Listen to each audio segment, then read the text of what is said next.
Ladies and gentlemen, the co-host of Get Your News On with Ron, always in the pocket of Big Cat, pushing the cat agenda. Ladies and gentlemen, Ron Placone. What's up, Graham? My How you doing, cat's brother? right here, actually. Lucy's here. You can't see her. I think she's a little under the chyron or whatever, but she is right here. I'll pull her up in a second. And I do like the berry packs. They make it easy and convenient. I'm not as fancy as you. But Ron, socialists don't use berry packs. You're selling out Trotsky. They're just they make it so much easier, man. I mean, like the They do. berry packs. And then, I mean, I get my berries from the farmer's market. I get the berry pack specifically for smoothies. And then I like a little bit of protein powder, a little bit of almond milk, and the world keeps spinning. So do you go separate frozen berry smoothie packs? You just go straight right to the freezer, and then you just get regular fresh berries from the farmer's market to put on your cereal or whatever? To just eat. Yeah. Although the one berries that I will buy and then put in the freezer are blueberries, because I just prefer them that way, man. That's nature's candy. Just freezing blueberries, just popping them. They're like little sorbet bites. They're delicious. They're the best. I mean, I like blueberries the regular way too, man. But frozen blueberries, God, it's so good. And you know what I've been doing? This is like, sometimes people argue whether or not this works, but it freaking does. You peel like the half part of an orange, like half of it, leave the other half, you put it in the freezer, and then you take it out and you eat it like it's a bowl of sorbet. You eat the orange out that way.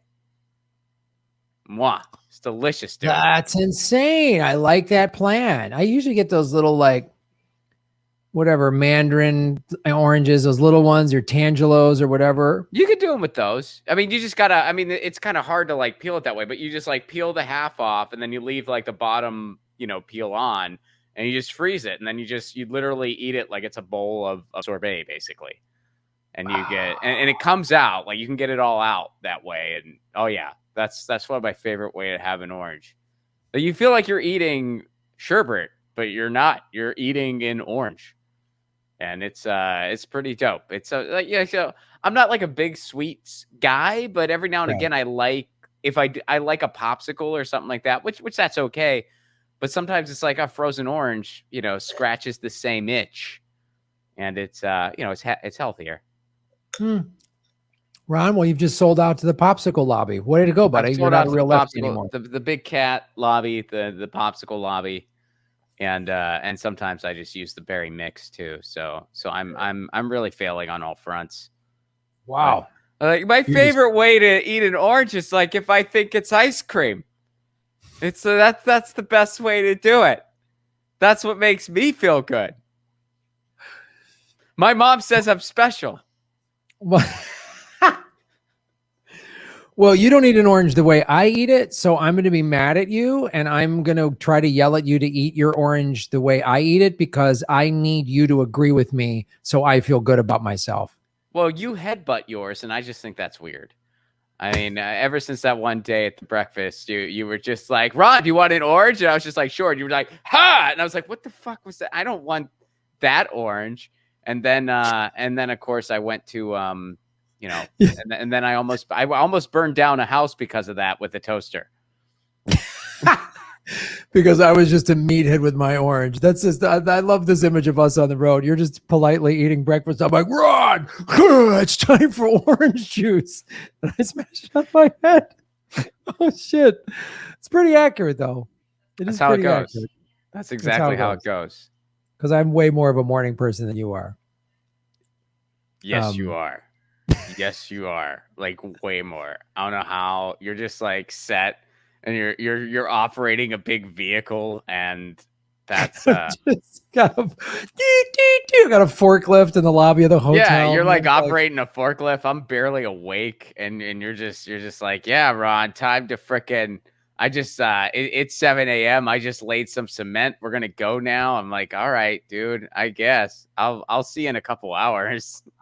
I'm landing a plane on an aircraft carrier. Ron, are you ready? Are you ready, Ron? Are you ready? And then we drive to the next town.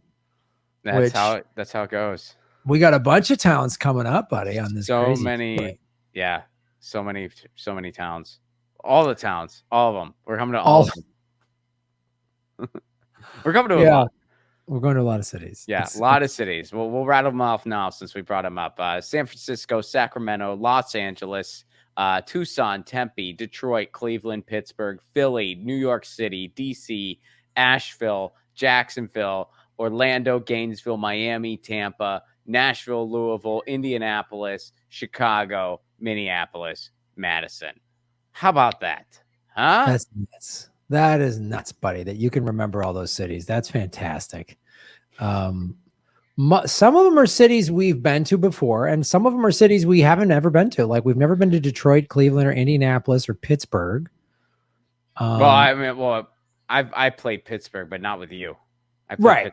We haven't done our tour there. I've played all those tour there. Yeah, I've done all those cities as well, but yeah, we've never done our tour there. And then, yeah, man, it's gonna be super fun.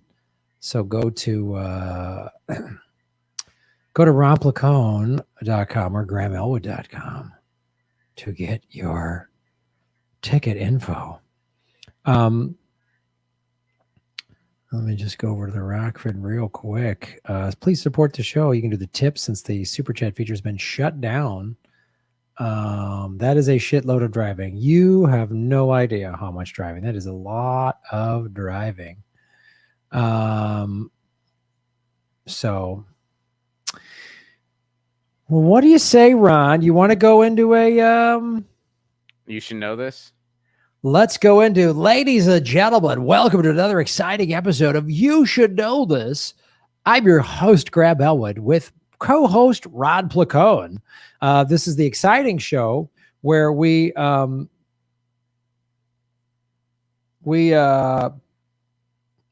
is a very, very knowledgeable about music, and I don't know that much about music. And I'm very knowledgeable about movies, and Ron doesn't know that much about movies. So we pick.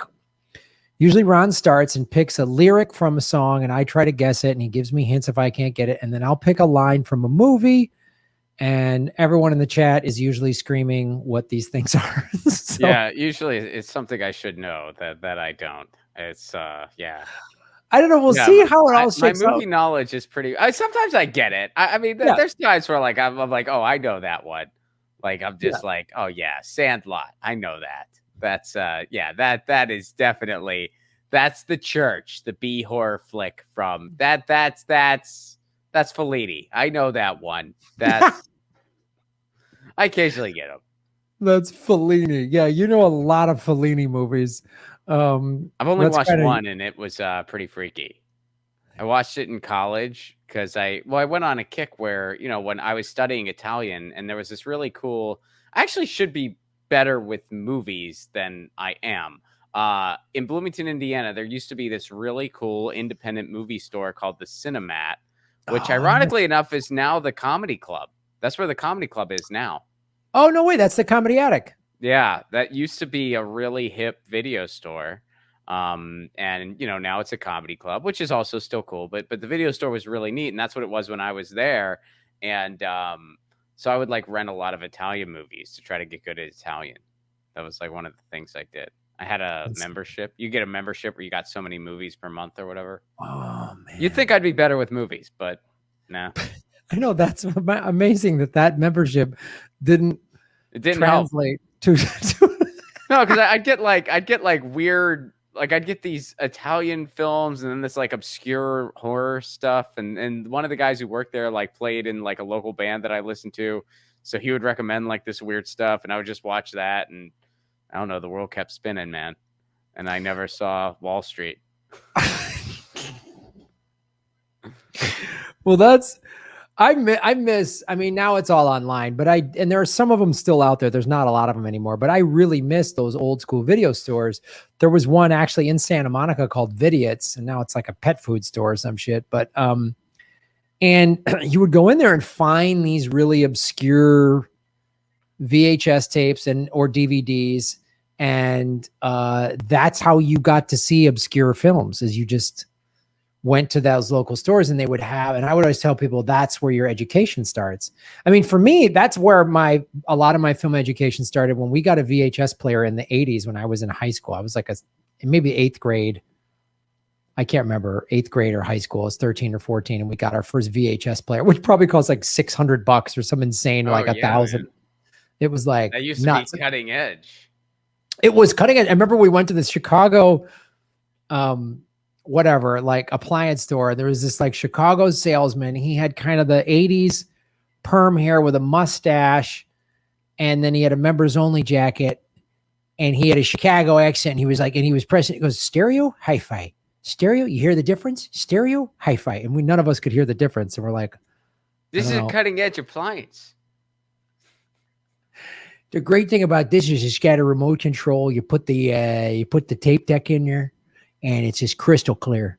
And so we got this, and then once we got that, then we got a membership to a video store called Video Sonic that was in Rogers Park, just down the street from where we lived in Evanston. And that is where my education. Now, my parents admittedly took me to a lot of R-rated movies when I was a kid in the 70s that I probably should not have been. I should not have seen. But it was that in the 80s in high school where we had this membership, and I would rent all of these. I remember I got on a Dustin Hoffman kick, and I found like Midnight Cowboy and Straight Time, which is a kind of a lesser known. I shouldn't be saying these because this might ruin a future episode. Oh, but this might be, yeah. Well, and it was, I would still have to go out and see them. you'd still have to, So it's not like if you say a title, I'm gonna be like, I know what a quote. From I know what that is. And like sure, all these amazing movies from the 60s and 70s and even 80s, I would then watch on VHS in my home at my mom's house. And it was so, I loved that store. I loved it so much. And this is of course back in the day when then there was like an adult movie section in the back that you had to be 18 and you couldn't go in there, and only like older guys with those like zip up boots had, you know what I mean? It was really, yeah, that's some creepy shit. You saw some rain jackets and stuff. Yeah. Them just walking out there. And I remember like peeking in there, just seeing like some of the box, like, what is this? And then when I was 17, a buddy of mine in high school had just turned 18, and he's like, I can legally rent. And so one night he rented some porn and we watched it. And it was really weirded me out, man. I was like, it was weird. I was like, what? I didn't get it at all. It was like creepy.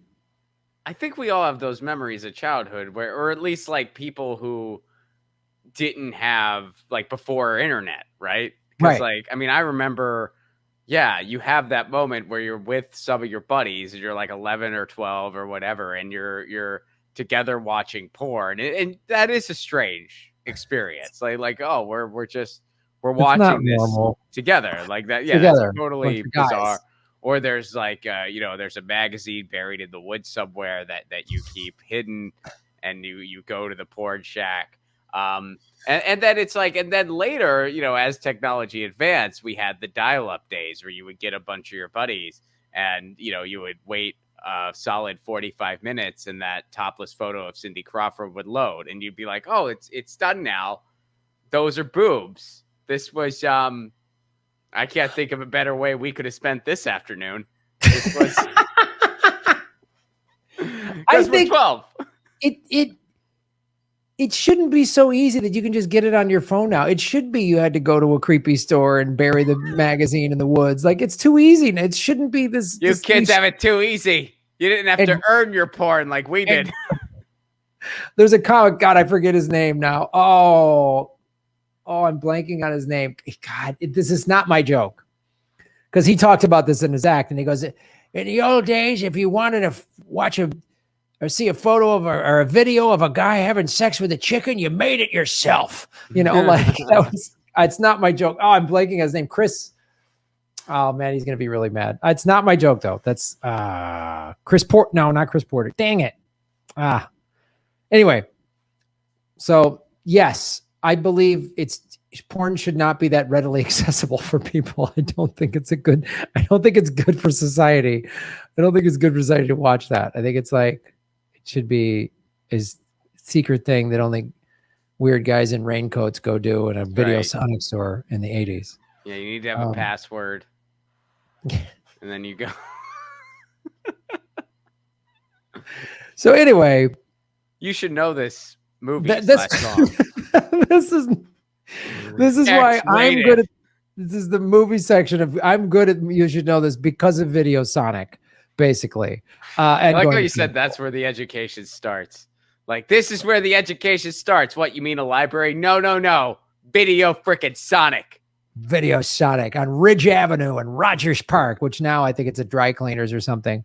Because then Blockbuster came in and wiped out all those kind of stores. But And then Blockbuster was like, this Netflix thing will never take off. Whoops. They thought that. they thought that. They were like, no one's, nah. Oh, I got shit. into Netflix. I joined Netflix back when they would send you, back in 2005, when they would send you DVDs in the mail. I remember those days. Well, I had like an ex-girlfriend that was hip to it. And she's like, yeah, no, it's this thing. Like, they send it to you in the mail. And I'm like, well, why do you pay a month? Why don't we just get movies when we want them from the video store? And she's like, this is better. And I don't know if this will ever catch on. So I was like the Blockbuster of people, really. I Ron Placone, I was like, the if Blockbuster was Blockbuster. a person. Ron is the Blockbuster of people. But that was a special thing, man, when It you was. would like, especially when you were a kid and your parents would be like, hey, surprise, we're going to take you to Renum Video. And you're like, yeah, and you would go and you would rent something. That was a blast. Yeah, Now, you'd like, what do you just I know, gather around a TV and try to agree on something on one of, however many outlets, and no one agrees on anything because there's infinite choices, and it probably just ends in an argument now. I'm glad I'm not a family of four. Thank goodness. Yeah, Me and my wife, we take turns. Oh, who picks? One night she picks, the next night you pick or something? Yeah, I mean, we got like sometimes we'll be working on a series together. Because we're both big TV people. And but then for movies, it's like she'll pick, I'll pick. We kind of take turns. All right. Yeah. Yeah, I do miss going to the Blockbuster. I remember that. You'd pick the movie, and then you'd get popcorn, or maybe you'd pick up a pizza or something. You know what I mean? Like it was candy, whatever. It's a whole night. Well, I think there's one Blockbuster left in like Oregon or something. So maybe we can all move there and have Blockbuster nights. Yeah. I think there's like one left. There's one. Wow. No, I'm pretty sure. Like, there's like one, because like every now and again there's like an article about it, because there is one Blockbuster that's still going. That's like, people still like it. And I guess enough people in the town have that nostalgia, and they keep it afloat. Wow. So there must be then one like DVD repairman or something in that town too, or something. There's one DVD repairman in the town, one dude that is always wearing a raincoat and goes, "What's in the back?" And they're like, "You gotta leave," and that's the town. Oh. Everyone knows everyone. They all say hello. That's great. It's good times. Well, Ron Placone, what is you should know this. Maybe we'll do two of them. I don't know. We'll see how fast they go. If we both bang them out quick, we'll do two. But all right. We're probably not, though, because it always takes me forever. But here's yours. You ready? I'm ready, Ron Placone.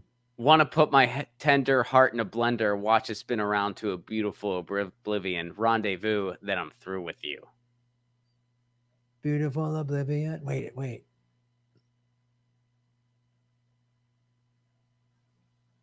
Is this beautiful oblivion? Oh, I can kind of hear the song.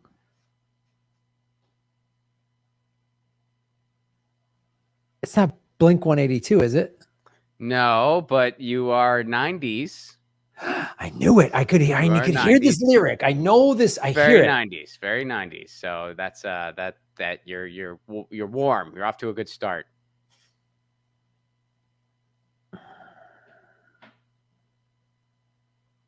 But it is not Blink 182. And well wishes to Mark Hoppus, by the way. He's suffering with cancer right now, so hope he makes a full recovery. Yeah, man.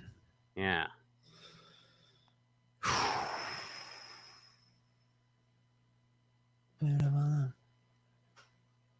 This isn't it's 90s.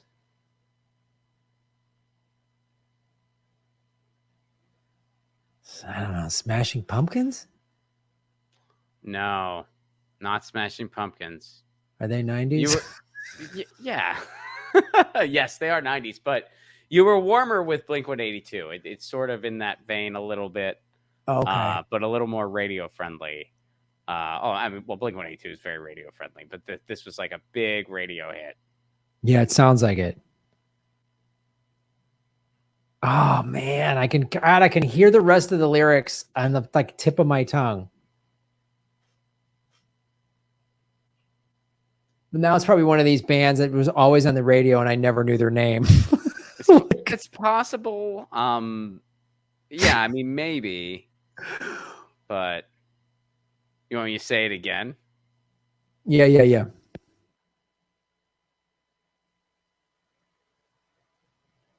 You're muted for some reason, Ron. Did Lucy mute you? Yes. Am I back now? Yeah, you're back. I love it when your cat mutes you. It's the greatest thing. She's pro censorship all this. Hang on.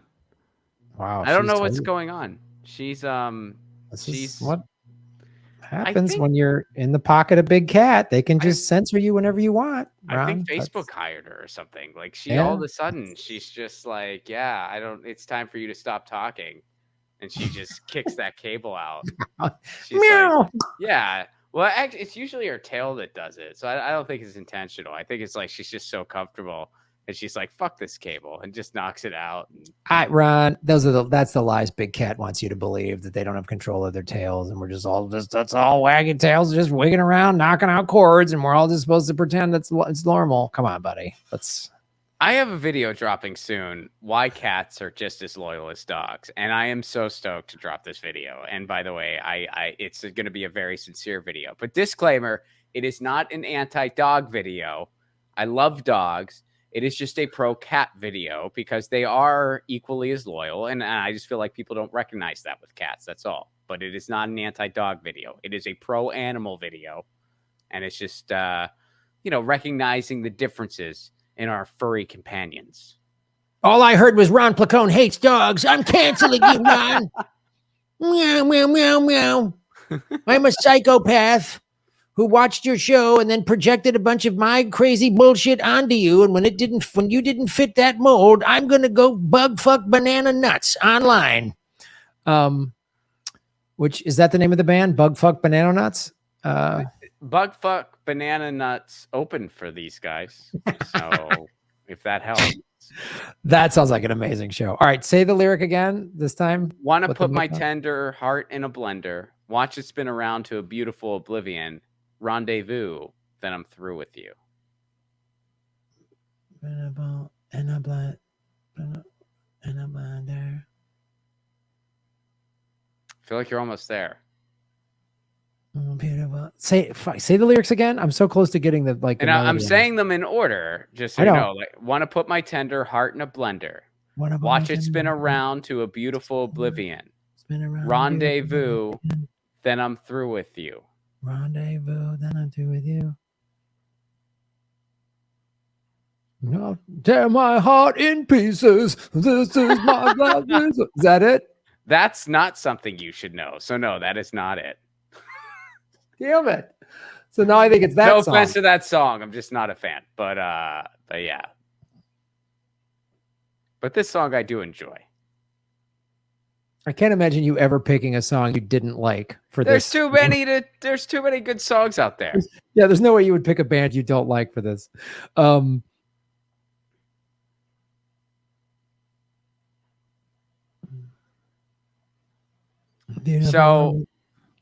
90's, that's a big hint. They're kind of one-hit wondery. Like they haven't had anything quite as commercially successful as that song. They've had other, smaller hits, but that was their big one. This might give it away, but I'll throw this as a hint. They are really tearing it up on Twitter. Very funny Twitter account. There's no way I would follow a band on Twitter. Like I don't know anybody. I mean, All right, but you might have seen them around.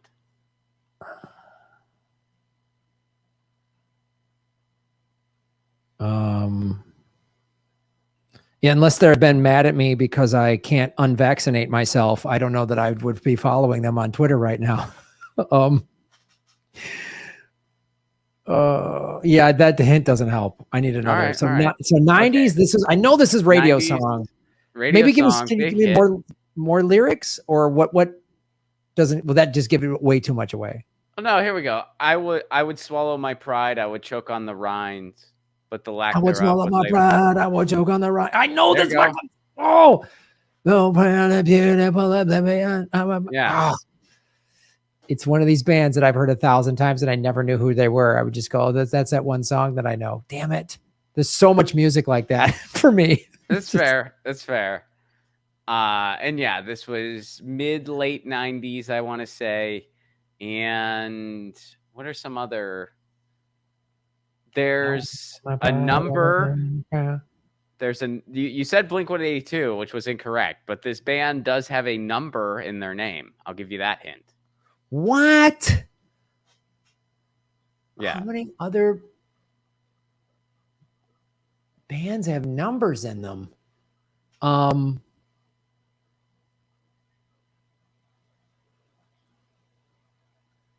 just trying to think of 90s bands. Suicidal Tendencies. There's no number in that, right? There is no number in Suicidal Tendencies. Correct. 2 words, no numbers. Are they like Suicidal 5 Tendencies or something, Ron? Isn't that their original band name? They were originally called the Suicidal 6, but then they switched it up. They were like, that's weird. There's not 6 of us. So now people think that somebody did that. We should change it up. Suicidal Tendencies 95 or something like that. Another one with a number in it. Jesus. Yeah, one of those. And then it's a short name, very short name. There is a number. Hot 6. You are very close. You are incredibly close. You are halfway there. Hot 6 is close? It's halfway there. It's very close. It is halfway there. So that I must mean. So one of those 2 words was correct. Okay, so I'm going to go on the 6. The 2 clues. All right. So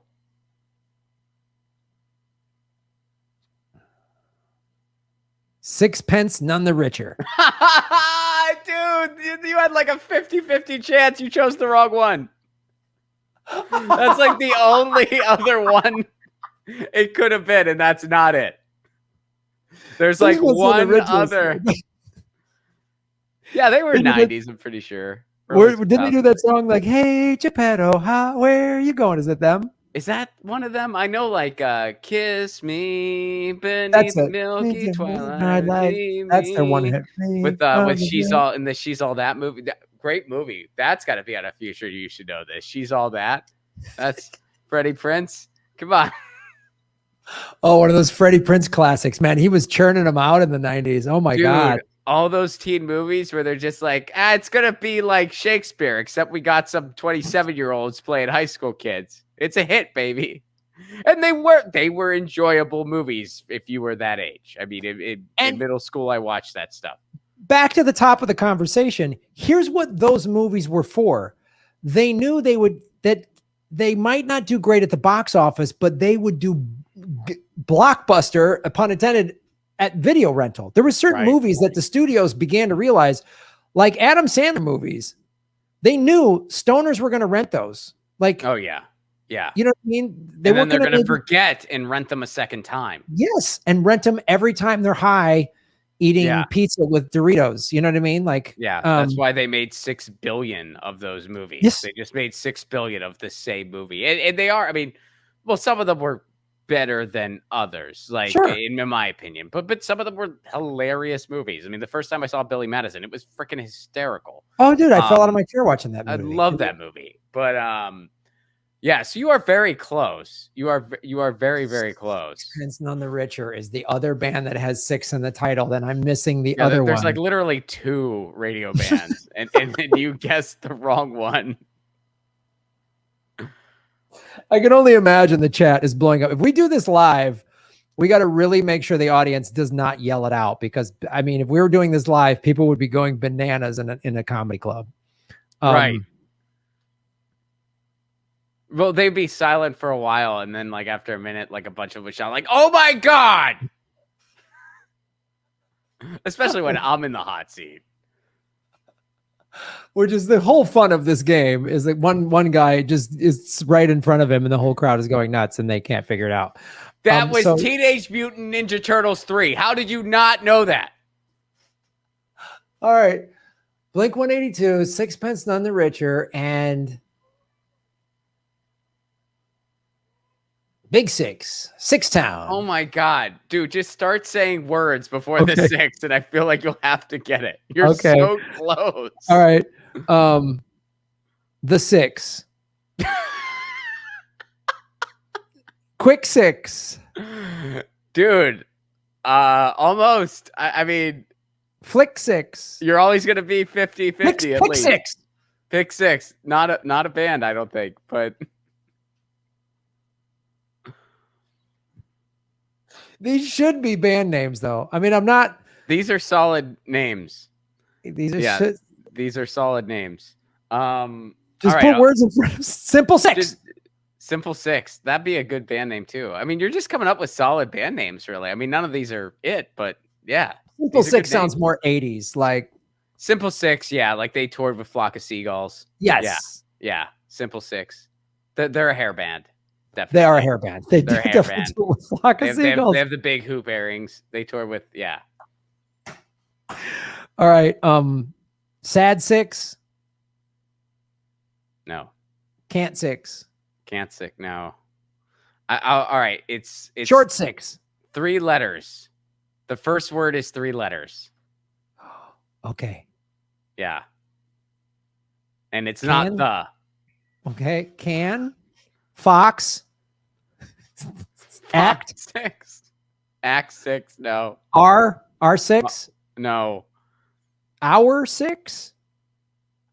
Hour 6. No. I feel like yeah, you might just not know the band name at this point. I mean, I feel like maybe why would you think that, Ron? I've only come up with half of the band's name and I still can't get it. It's just like it's just like it's like U2 and I'm like R2, I2, R2D2, R2D2, beep boop beep boop. Is that one of their songs?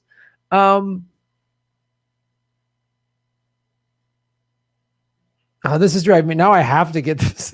It's 3-letter. Try 6. No. All right. You're going to have to get it if I give you this hint. Like, this is just so, okay. It's 3 letters.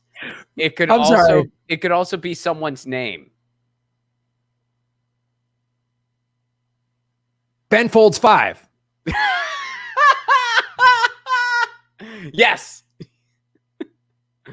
You are so close. You've been in the right era for like a long time now. And Jim, 6 is half of it. And Jim 6. Nikki 6.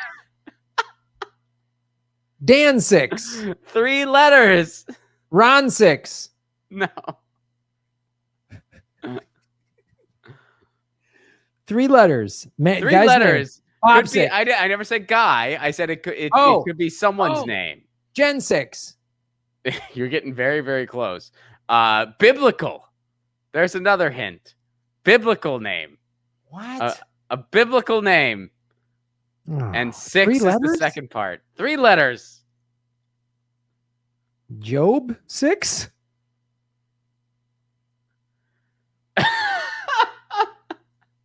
You're getting very close.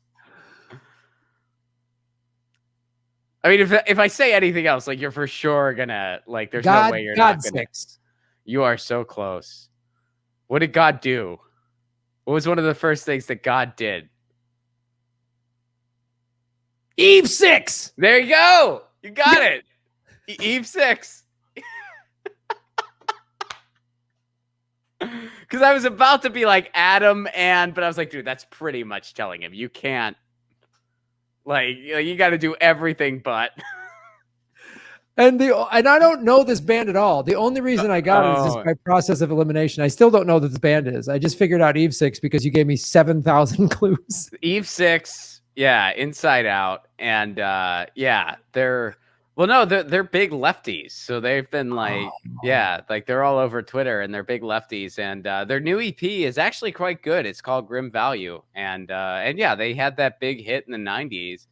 And now they're kind of getting a second run because they're like these super big lefties, and he built like a pretty big Twitter following, and they recorded this new EP, and yeah, it's pretty good. It's a little punkier than the early stuff, and yeah, it's fun.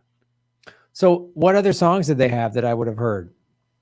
Oh geez, off that first album, their second album, they had, I think, one other hit. I forget what it was called.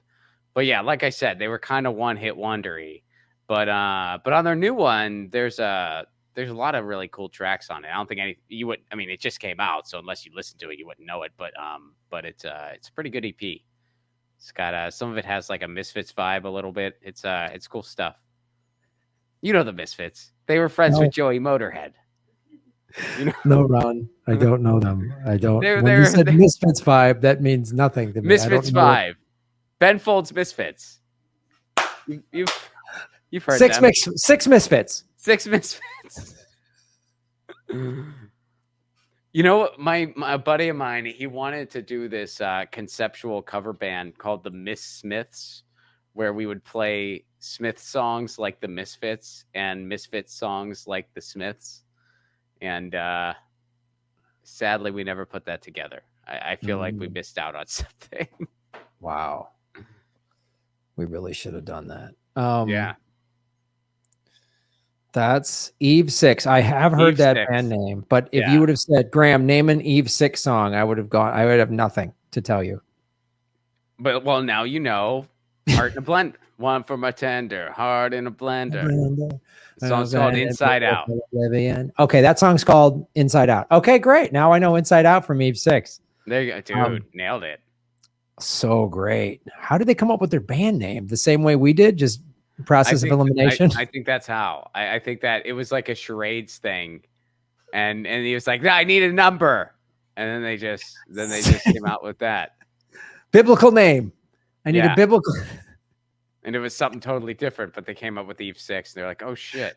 I love sitting here going, Job 6? What band is that? What is that band like? Job 6? Just the most arduous band that's always in pain, no matter what happens. They're in these long tours across the like Antarctica or something.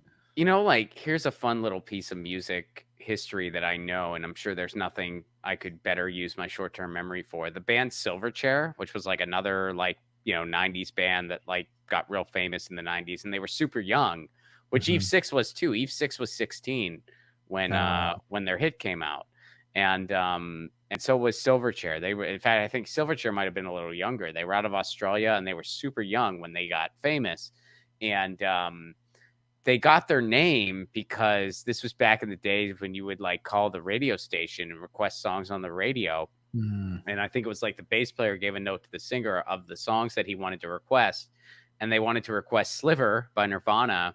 And then this song Chair, I forget what song that is, but they wanted to request Sliver by Nirvana and Chair. The guy accidentally misspelled Sliver and wrote it Silver. And so they just saw Silverchair and they named their band Silverchair. I love stories like that. Isn't that cool? Yeah, it's pretty cool. That's how they got their name. I hope someone is starting. But it's so funny because like real young kids like wouldn't understand that. Like you would call the radio station and do what? What's a radio station? What would you do? You would call on a. Why didn't he just call himself? Well, because they didn't have cell phones and he was like not home at the time because he was going to drive somewhere. So he asked his bandmate to make the phone call to request the song so that hopefully in the car where he had the radio on, he would hear it. And then when he was done with his errand, he would send smoke signals to his friend and they would then go get the dinner that he had to catch with his bare hands.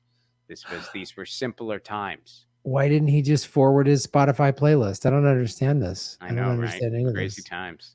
Well, please, somebody start a band called Job 6. Job 6. Um, God 6. I thought that I'm sure the chat probably blew up. I couldn't even look at it, but I checked. Yes, yeah, some people knew it. Not everybody, but some people definitely knew it. A lot of people were like, I know that song, but I don't know the freaking band. And then some people are like, I checked the internet. This is the band. okay.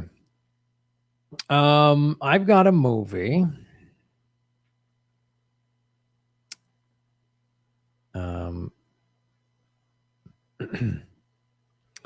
All right.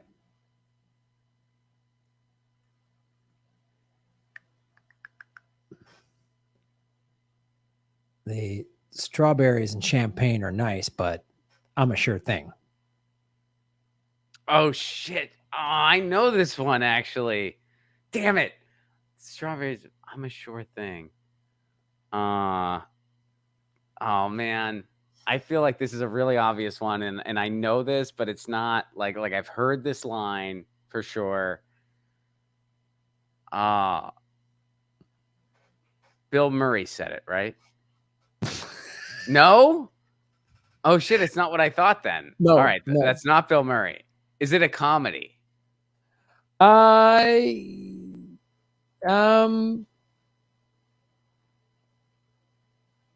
Yeah. So it's one of those weird, like it's not quite a comedy, not quite a drama. All right. Strawberries and something are nice. Or wait, what was the line again? Strawberries and something are nice. Strawberries and champagne are nice, but I'm a sure thing.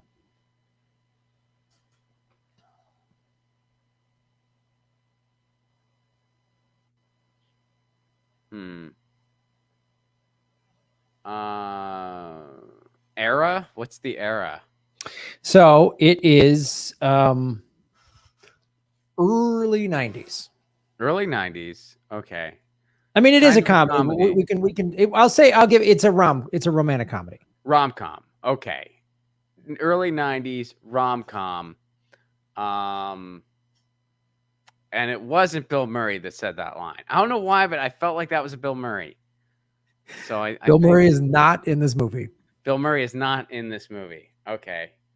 Was it like a Bill Murray-esque actor who said the line? It's a dude who said that line, right? No? No. All right. So I have no clue then. It's not what I thought it was. So a woman said this line. Rom-com.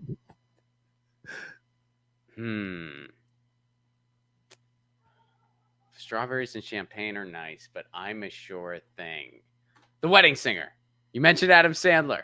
No? Oh, good choice. Good choice. Good comedy. Good rom-com. That's a rom-com. It wasn't early 90s, though. It was a little later than that, wasn't it? That was, I think that was a little more like mid 90s. Yeah. But no. But you're getting there. I'm in the ballpark. Okay, so it was a rom-com, wedding-esque. Father of the Bride. It's not.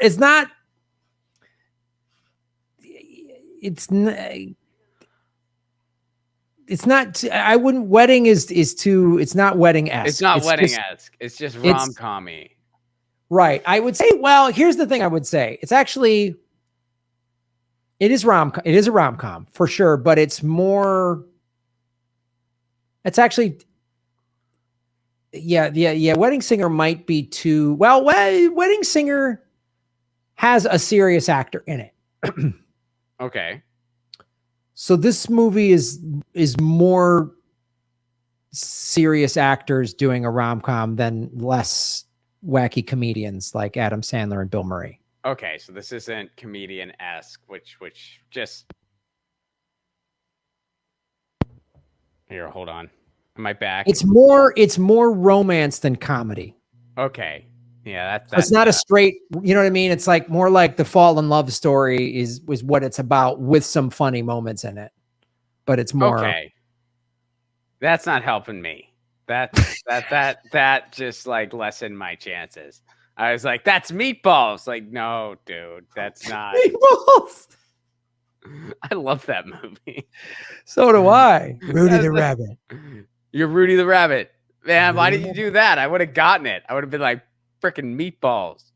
So there's that scene in Meatballs when Bill Murray, and I'm paraphrasing this, when he's talking to the parents at the beginning of the movie, where he's like, something about, we get the kids a prostitute and see who can score the most. Yeah. He bullshits them because he's talking. There's he like sabotaged the rich kids camp. Yeah, the rich kids camp. Yeah. He's like, we import 200 prostitutes from all over the world. And it's like, they're all just listening like, oh, wow. There's that's an 80s comedy, but there's a hint of that. I mean, so this is sort of in that vein a little bit, although not a straight up comedy, more of just a romance. And they talk that about subject is in sure this thing. The Punisher. No. They made a Punisher movie in the early 90s.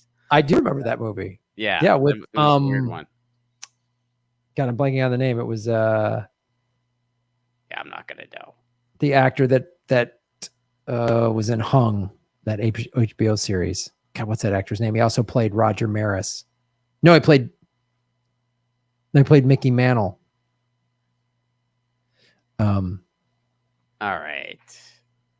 Back to this movie. So 90s rom-com, more rom than com. And it's a woman who says, I'm a sure thing. I want to say, did Helen Hunt say it? Was it her? No, but Helen, it's like Helen Hunt was in a movie that is more in line with the movie I'm naming than the comedies you named. Okay. All right. So it's kind of like As Good as It Gets-esque.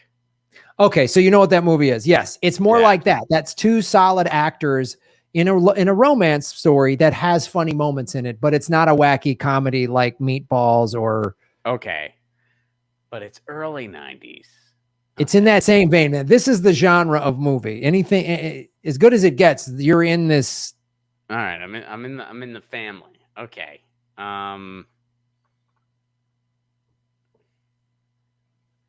It Takes Two. No, sorry, I'm dropping. Is that close? Am I getting warmer? I don't think so. I'm trying to remember. It Takes damn it. Two. That's no, they made that like twice. Early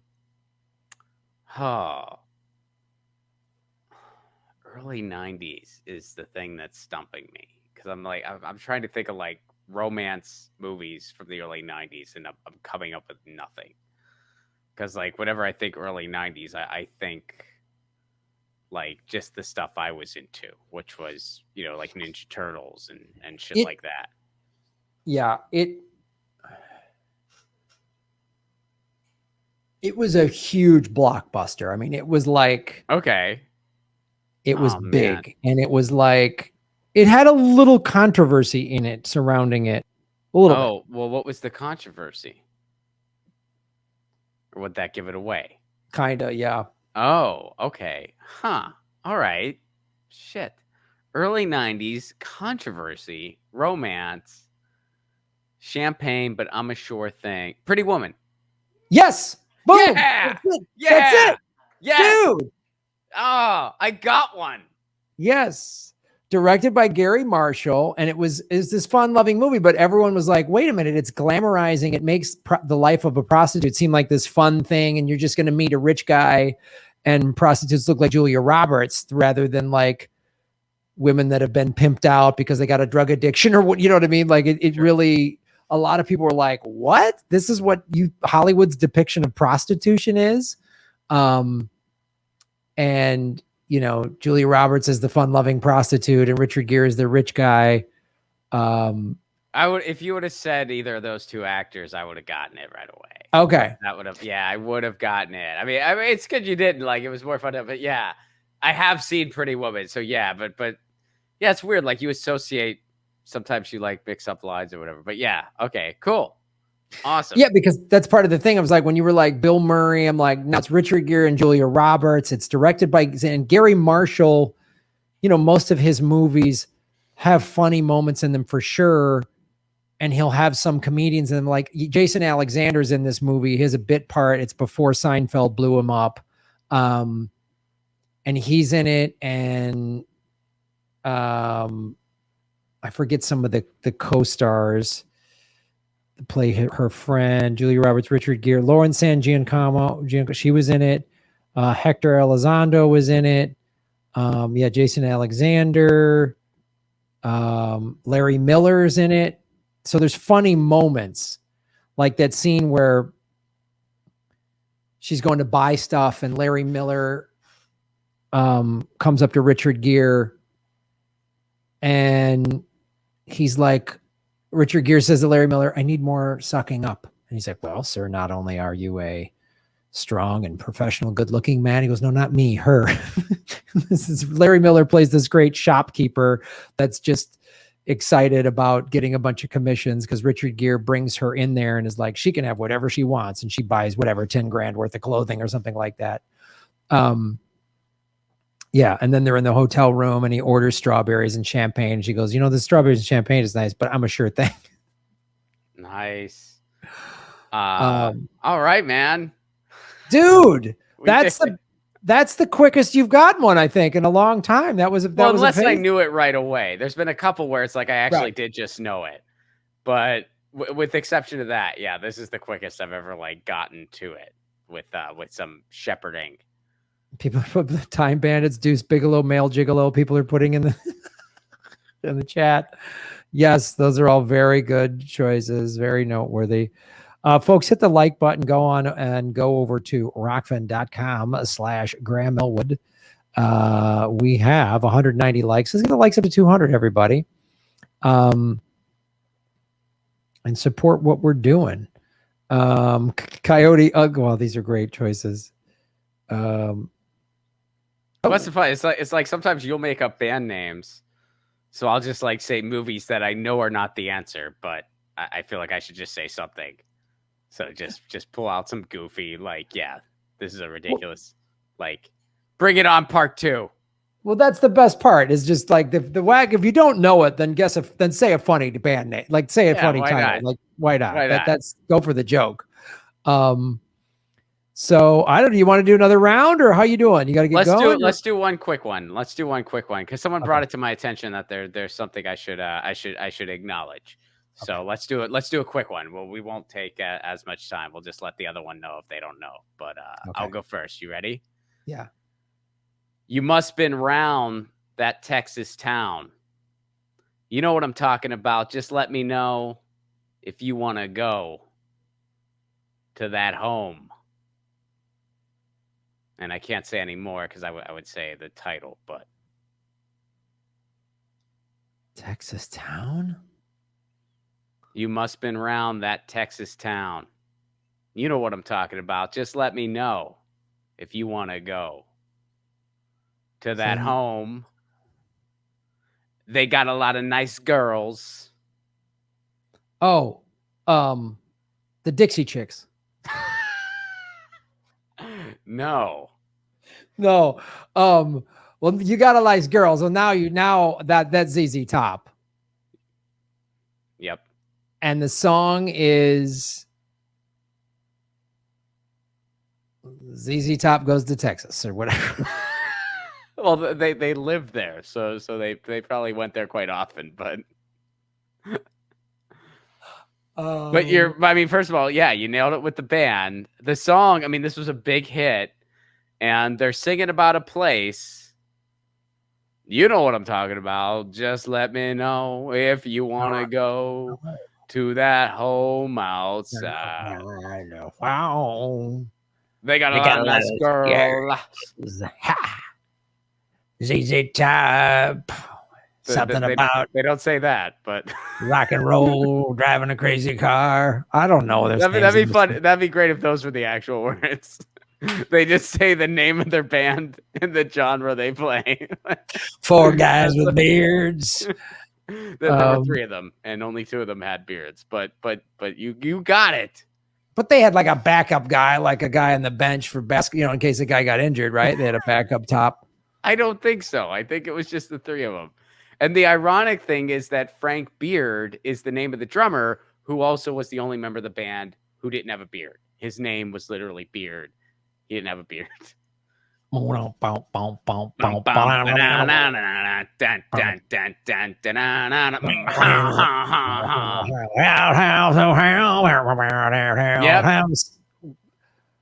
You almost said it a couple times. You got the air is fine, and you got the time to round the time. The song. He says the place, and that's the name of the song. Amarillo. You're just gonna start naming Texas. I was gonna outside of Houston, right? Austin, Dallas, Fort Worth, San Antonio, Texarkana, suburban Lubbock, right? He actually does. He does say Dallas in the song at that point. He does say Dallas in the song, and people are and by the way, some people have been mentioning this in the chat, but Dusty Hill passed away recently, so people thought I should do a ZZ Top in memory, because rest in power, Dusty Hill. Great bassist and singer. He sang this one, but I think the other who's the other guy? It was Dusty Hill, Frank Beard, and Billy Gibbons. I think Billy, I know, but I think Billy sang a little more than Dusty Hill did. I think he was more of a singer, but Dusty sang a few, and he sang this one, which was a very, very big hit. One of Dusty's finest singing moments, and it's a place, and that's the name of the song. Waco.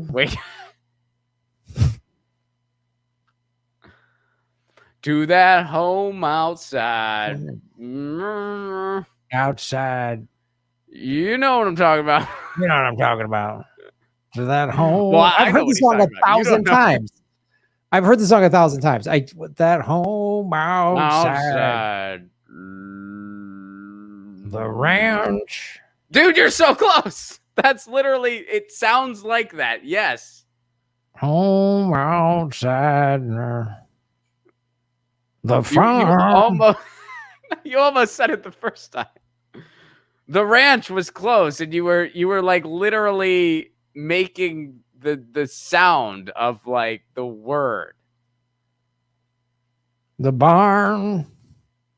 All right, what's another way to say the if maybe you're speaking a different language? El Dorado. Now you're further. Sounds like it actually does sound like the range. It sounds a lot like that, but it's not. God.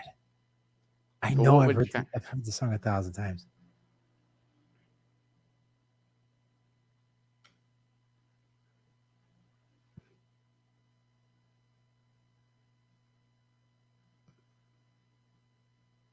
This is one where the chat's going nuts.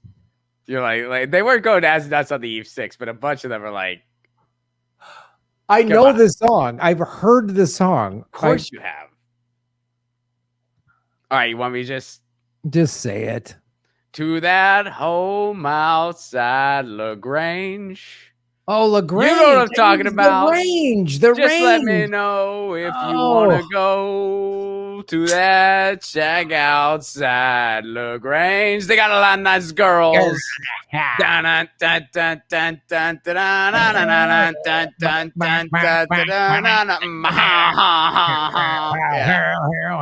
Dude, all the years I've heard that song, I thought he said the range. He says so. When I said it, and you're like close, I was like, oh. No, that was really close. I mean, yeah. La Range. All right, that's hilarious. Okay, all right, that was good.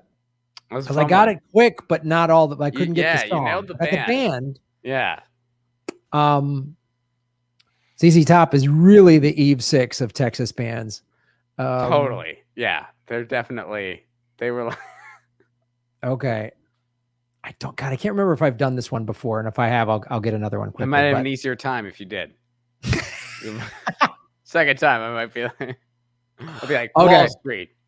Yeah. Greed is good. Which one, Ron? Okay. You got any Beemans? Yeah, I got me a stick. Loan me some. I'll pay you back later. Fair enough. Ooh. City Slickers. Is that it? Did I get it? No? No. Damn it. No. All right. No. But this is 80s. 80s. Early 80s. Early I'm 80s. thinking comedy. No. No? Okay. Okay. Let me some Beamers. I'll pay you back later. Fair. Okay. 80s. Not a comedy. Mm-mm. That's probably gonna knock me out of the running real quick. Okay, I'll give you it's a biopic. It's based on real people and real events. It's based on a book, actually. Based it's on it's the same book. name of the book. The book of the movie is the same. The book. Outsiders. Oh, wow. Good choice. No, the S.E. Hinton book. No, they made several of the S.E. Hinton books into movies, but Outsiders is not it. Is not the movie I'm talking about. But it's in that. It came out in that time. All right. It's not in that. It's not in that genre though. It's not. Okay. Outsiders is the right time the movie came out. It's based on books that came out in the 70s. I think this book came out late 70s, and then they made it late 70s, they made it into a movie in the early 80s. My Girl? But It's not My Girl. No, it's not My Girl. No. That's way later. All right. Was a book in the 70s. But I'll say this. The Outsiders is based on some people, but it's not a bio. Right. Okay. Okay. It's not a biography. So the movie I'm talking about is a book about a biography about a certain group of people during a certain time in history. Okay. Biopic. I can give you another line. All right. Yeah. Yeah. Hit me with another line.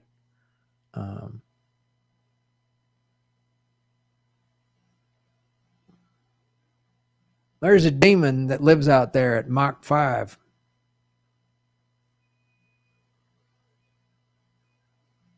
Oh, shit. There's a demon that lives out there at Mach 5. Early 80s biopic. Is this like a culty thing? Like, is this like a cult that happened? No, it's not. It's not a cult movie. It was a big deal when it came out. Because the book was a big deal.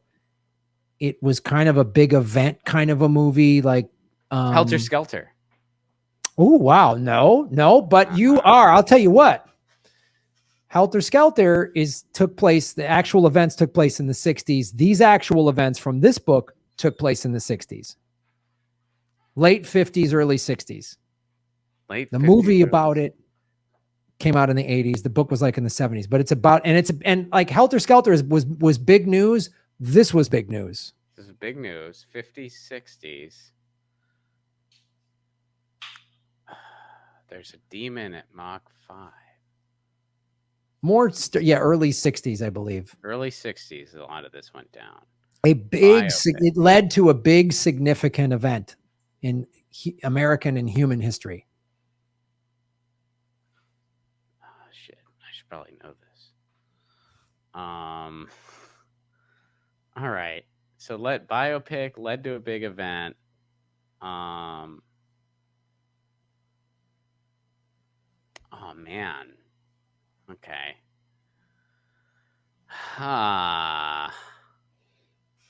I'm like drawing a blank now. Like I'm like, what happened in those decades? Like a ton of stuff. That's what. Well, but I'm like drawing. Something big happened at the end of the 60s that this led up to. This book was about the early days of this big event that happened at the end of the 60s. And that this one event actually happened in 1969, the big event. And this was about the people in the beginning of it. Electric Kool-Aid acid test.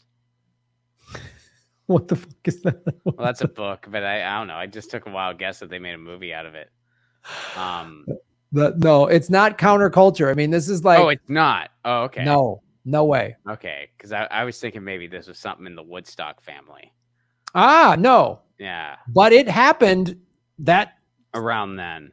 Well, the big event. So this book is about the early days that led up to the big event.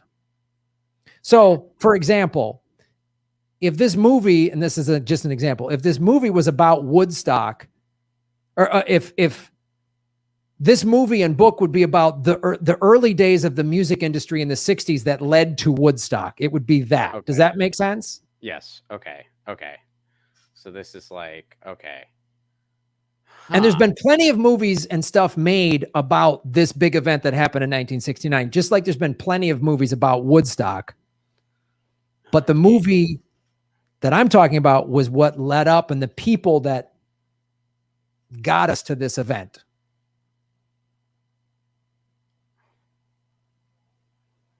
Okay. Not JFK. Is the chat going nuts? Is everyone like, dude? Nah, some people are getting it, some people are not. Okay.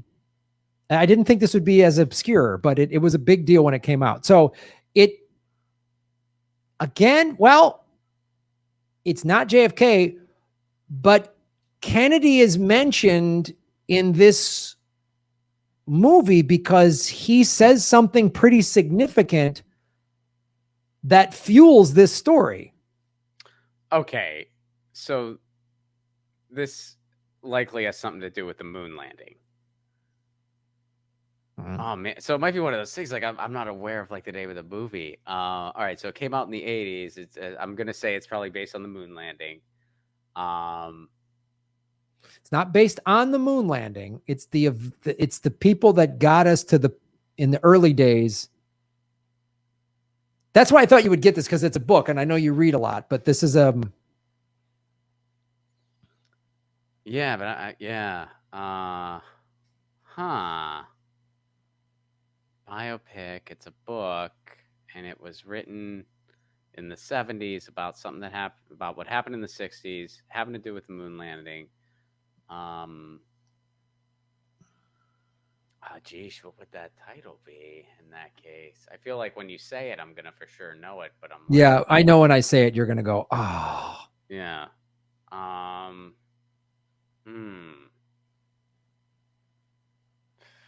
Not man. No, that wouldn't be it. Moon landing. You want an actor's name? Sure. Sam Shepard. Sam Shepard. Yeah, that should help me, but it doesn't. Dennis Quaid. Oh shit. Yeah, I do. All right. I'll take a couple. All right. So wait, moon landing, but it didn't come out until the 80s. It's a biopic, so it was a book too. But it's not like JFK's not in the title. Damn it. This is gonna